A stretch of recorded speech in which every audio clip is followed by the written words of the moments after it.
knowing where the Krittika nakshatra lies, whether it's your birth nakshatra, whether it's a nakshatra rules your career, or it is a nakshatra of either the trine houses or the kendra houses or the lagna itself, is important to understand what are the characteristics, what are the personalities it gives us, what are the opportunities it gives us, and how overall it will lead you to certain directions in life. Whether it will be profitable or not so profitable for you is important to know by knowing and having a deep analysis of this nakshatra. Please like my videos, please subscribe to my channel, and please press the bell icon so that you get to know when my latest video has come. And to learn more and to find a video relevant to you, please do check out my videos list. Hello and namaskar and adab to all my friends from your friend astrologer and guide Irfan, once more with you from your very own channel, Astro Assurance. We have been doing the series of nakshatras, and we have done planets in nakshatras, we have done Darakaraka in different nakshatras, we have done different house lords in different nakshatras as well, planets placed in the nakshatras of other planets as well. So we have also started the series of understanding the nakshatras itself in detail. We have gone through Ashwini, we have gone through the second one, Bharani also. Today we will be talking about the Krittika nakshatra and how it will play a role in different facets of your life basis where it is placed, what its personality is, what its characteristics are. So firstly, let's deep dive and see how or what are the nature or the characteristics of this nakshatra. So firstly, it is a nakshatra which spans the Aries and the Taurus signs, though the part that lies in Aries is just one pada, whereas the other three padas lie in the Taurus sign. It is symbolized by a razor, and it signifies sharpness or precision, or in some other words, it is also known to be synonymous with the word critical or criticism in the English language. So this is important. It is ruled by the sun, and it is associated with the fire god, which is Agni, and so it reflects dynamism, determination, and fiery personalities. And these individuals known to be very sharp-minded, they are known to be very courageous, and they are known to be very driven, often pursuing authoritative roles or being in supervisory roles, or in short, to summarize it, leadership roles. They want to be at the forefront wherever the Krittika nakshatra lies. And if it lies more in the center or really aligned to the degree of the ascendant, if the degree at the ascendant is 15 degrees and Krittika nakshatra lies more or less around 14 or 15 degrees, or more or less, rather than degree, the center of the house in which it lies, then it plays a stronger role rather than when it is at the edge. So these people will also possess on one side a nurturing quality. A leader also will nurture his team, nurture the people below him. But they also, at the same time, a leader also wants his team to be as good as him or leading in his footsteps. So they also have this tendency to want people who are below them or who they're leading to be also very perfectionist, very good at their work. So many times they will also come out as more critical and action oriented. These people don't have too much time to lose. So the overall characteristics of the Krittika nakshatra people is, on one side, very strong determination and drive, having immense willpower and the perseverance to see the job through. Once they start something, they want to take it to its logical conclusion, often pushing people through obstacles, through heights, through downfalls to be able to achieve their goals. These people will also demonstrate very strong leadership and very strong authoritativeness, and are often considered to be very, very dynamic in the actions. And because of this tenacity, it also allows them to overcome challenges and succeed in extremely competitive environments. You give them a certain competition, they will excel and give you results generally, or they will ride roughshod over competition. Competition will not know what hit them. On the other hand, coupled with determination and their drive is their sharpness and the intellect, because of the symbolism of being razor sharp in their approach to work, in their mental sharpness. So these people also have strong intellectual capabilities, and they will excel in critical thinking. That's why the word Krittika, or the criticism, or criticism oriented or critical thinking oriented approach also comes in. These people learn very quickly. They'll be able to understand the environment quickly. They'll be able to understand the competition quickly. They'll be able to understand their enemies quickly. And they'll be able to cut through those complexities also. Their problem solving skills are also very strong. They're very notable, and they'll be able to take quick decisions, even in very dire, challenging situations, very, very tough situations also. And while they have leadership, dynamism, motivation, killer instinct on one side, they also have a strong nurturing spirit because of this leadership role. So they may be sometimes come across as very assertive, very dominating in their demeanor, but they also have a softer, the nurturing side, which the sun also reflects, which is also the fiery energy. Fire gives us nutrition. It brings, sun also gives us energy through its rays, and through that we get nutrition through the plants, through the environment, through burning of leaves. So that's why this is associated both with purification also, which fire denotes, but also destruction, but also nutrition. So in some way they can also be very strong protectors or caregivers of their families, of the communities, of the teams, of the partners, whoever they have a leadership role. Sometimes they may not be leaders, but they will bring forth themselves to come across as leaders in situations. So these people will also come across as situation leaders in a situation that demands somebody to step forward, to take the front role, to take the leadership role. These people may also be at the forefront. So sometimes if there is some situation at work, these people will be the ones who will step in, or maybe asked or be called upon to help.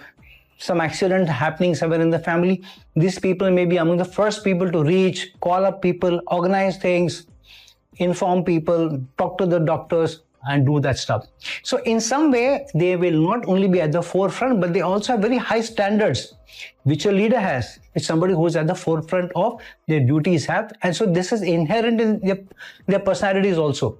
So this can surely give them success, but sometimes this may also cause undue stress, not only in themselves, but also others who may be family members, others who may be dependent on them, others who may be friends, others who may be a part of their network circle, others who may also be the children or the spouse also. So they may be overly critical of themselves and sometimes of others, which can also create tension in their relationships. Now, on the other hand, because of having this Aries and Taurus influence, because one pada is in the Aries sign and 3 padas are in the Taurus sign. So sometimes these people may also have a slightly dual nature. So they may have some part of their personalities being aggressive and action-oriented, obviously also being ruled by the sun. But the Taurus portion is also brings in the material aspects, but also being more grounded and concerned with the material stability and security. So sometimes these people will not only push for success, leadership success of a project, but also they want the success to be material oriented. They want something where they can see some results are coming through. And so that's why they will also combine the fiery motivational energies of Aries, but also the discipline, the purpose, the result-oriented, the material-oriented approach of Taurus sign also. So usually these people will combine the dynamism, the fiery energy, but also the groundedness of Taurus, where they also show to some extent the self-control and the patience. So the fiery energy can also be important, but it can also lead to impulsive decisions, which may be focus areas for them. But many times they may be pushing that self-control and patience to the side and bringing their impulsive nature to the forefront, which can also lead them to temper issues, temperamental issues, sudden flare up of energy. You know what happens when sun these bursts of sun rays will come out. So sometimes they may end up doing too much in a situation, overdoing something, overacting in a situation, overleading, over-supervising, being over-authoritative also in certain situations. So these people need to cultivate their patience so that they don't get into conflicts. The other hand, what they also need to focus on is channelizing all that pent-up energy more constructively. So these people need to direct their energy into something which is more productive, which is more meaningful pursuit, which is connected to something which is organization oriented or a project oriented output, rather than pushing people to be better versions of themselves, rather than be disciplined, come on time, be more diligent in things and all. Pushing people too hard rather than focusing on project. So sometimes they can come across as too physically demanding rather than project-wise demanding. So whatever may be the output of the project, you need to be on time, you need to be diligent, you need to be disciplined, you need to be structured, you need to be organized is also something which they may push not only their team, but even sometimes their family members, because they themselves are like that. So overall, it's good to be in a structured environment and also for self-improvement, but sometimes it can be too much on others. Sometimes the others may not be your people who are working under you or your subordinates. They may be family members, they may be friends, they may be a network circle, and there you may cut a sorry figure being too pushy, too dominating, and push people away in certain situations as well. So they also need to temper that they have the criticism is more balanced. If Krittika nakshatra goes into the 7th house, then such people, especially this can be seen in Libra sign natives, to some extent even Scorpio sign natives, such people may unnecessarily see flaws in others, in their partners. So even if they see some challenge areas in their partners, they need to be more balanced. They need to harness that criticism, that constructive criticism more supportingly, rather than come across as somebody who's finding fault or always finding criticism or being harshly critical of people. So there their personal relationship may suffer. Sometimes if it gets into the 10th house, then you can be somebody who's very a pushy job leader or pushy supervisor or authoritative leader. You need to be very careful. If it's in the 5th house, then you can sometimes be too pushy as a parent.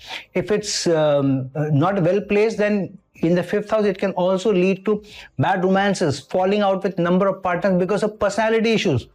The partner feels you're too pushy, you're too authoritative, you always want to have your way. So it may lead to over perfectionism in wherever it is placed, and because of which high standards are created and everybody may not be able to meet your high standards. Sometimes you are yourself found wanting on the high standards because you're too pushy, and sometimes the focus is not on you, the focus is on somebody else. So here they need to be able to temper that aggression, temper their role as strong taskmasters.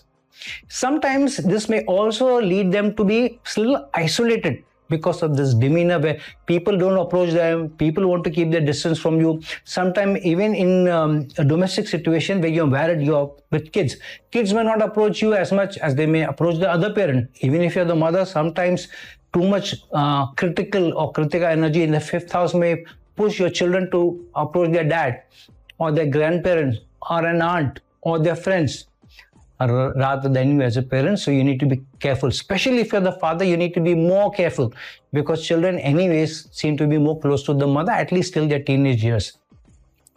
And what you should be careful of, you should be also careful of on the health side, because of being too pushy, too heated up, too inflammatory, high blood pressures, fevers, digestive issues, all these can come in and spoil. So many of these people may have bad diets because either too much heat being generated in the system, not only because of the diet, but also your demeanor.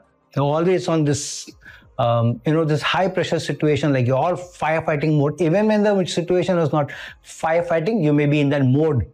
So you need to be careful of ulcers, inflammations, and that in very severe situation, it may lead to even more severe diseases also. So drinking a lot of water, having foods which are not too have high heat in their temperament, meditating, being calm will be very good. And on the other side, they should be very careful about their relationships also, because sometimes they tend to have very critical tongues, sharp tongues.